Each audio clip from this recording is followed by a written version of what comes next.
name's Gemma Cass. I'm one of the PAD tutors at the University of Bedfordshire, and I'm going to give you a very brief introduction of what paraphrasing is.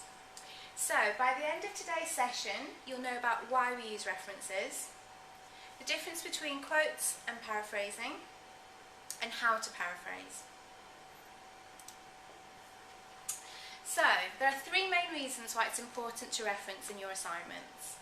First of all, references can help to validate your point of view.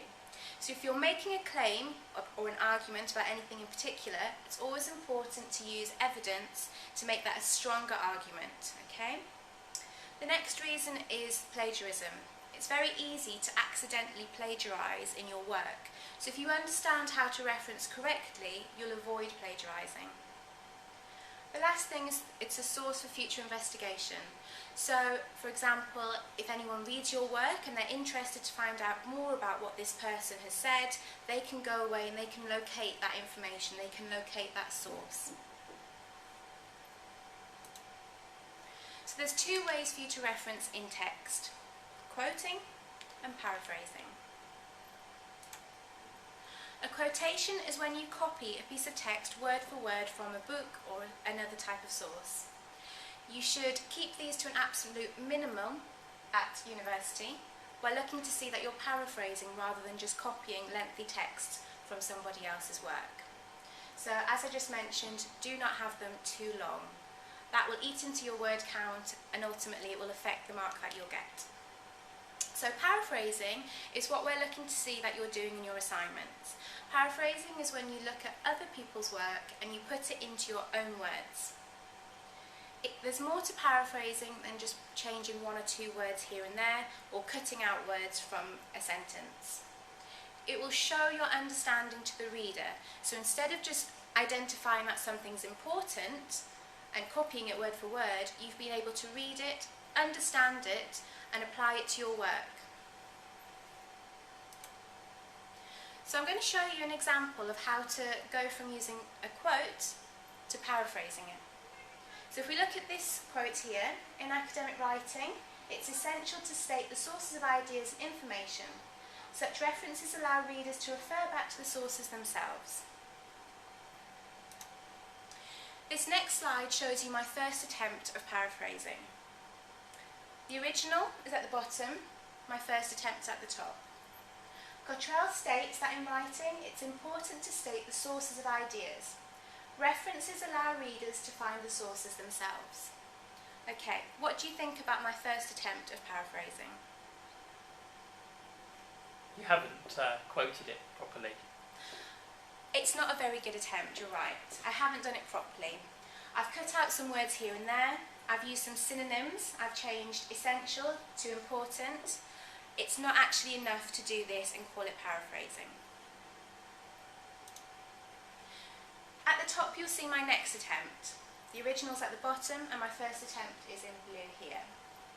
Cottrell states that referencing should always be used when using the ideas and opinions of others in academic writing so that the original source can be easily located. What do you think of this attempt? Yeah, that's much better, and you properly reference the page as well. Okay, so this is a much better attempt of paraphrasing. I'm not going to claim it's perfect, but you can see that I certainly have tried to put it into my own words and I've still got the same point across. And I've correctly referenced the author. So, once you've paraphrased, once you've put something into your own words, how do you include that in your text? Well, you need to make sure you put the surname of the author or the organisation, and you need to put the year of publication. So that will look like this. At the start of a sentence, Cottrell, 2001, stated that plagiarism is a confusing and difficult concept to fully understand. So you can see at the beginning of the sentence the author's surname goes first and the date of publication comes next. You would use a reference at the beginning of the sentence if you're planning on talking about this person's ideas further. For example, my next sentence says, this author also found that. You can see here I've referred back to Cottrell and it's obvious that I'm continuing to talk about this person. At the end of a sentence, it would look like this. Plagiarism is a confusing and difficult concept to fully understand. Cottrell 2001. If you use a reference at the end of the sentence, it implies that you're only talking about this last sentence, okay? So if you've written a whole paragraph and it's come from Cottrell, it doesn't make that clear. Putting it at the end of the sentence implies you're only talking about this very last sentence, okay? That's very important, and that's how accidental plagiarism can take place.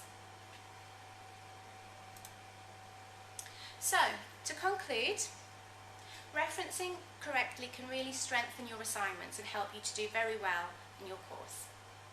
When you paraphrase, you should write down what the author has said completely in your own words. Remember, it's not enough just to change one or two words here and there. Finally, you must give credit to the person whose idea you're using when you paraphrase, and to do this you must reference it correctly. If you're not sure how to do that correctly, you can have a look at your faculty guidelines available on the LR web. This is what your references would look like in a reference list, but we'll be talking about that next time. Does anyone have any questions? Okay, well thank you very much for listening. I hope that was helpful, and I'll see you again soon.